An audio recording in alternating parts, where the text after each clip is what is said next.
At the beginning of this year, our team, again, always keeping a pulse to new developments in artificial intelligence, surveyed our customer base with the understanding that there's new potential to accomplish things that have never been possible before.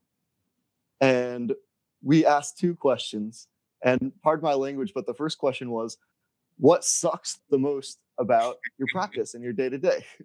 And people love that one. There are all sorts of answers. Everyone loves to complain, right? But the biggest thing that people told us they really hate doing is manual entry, boring, repetitive tasks. And luckily, that's actually something that's very well suited to being solved by AI technology. And the second question that we asked all of our customers is, what can make YourStake more helpful for you? What's the number one thing? And their response was, hey, I love being able to see all of the values alignment, all of the data, all the metrics. I want to see it combined with everything else that I'm already doing as part of a client presentation.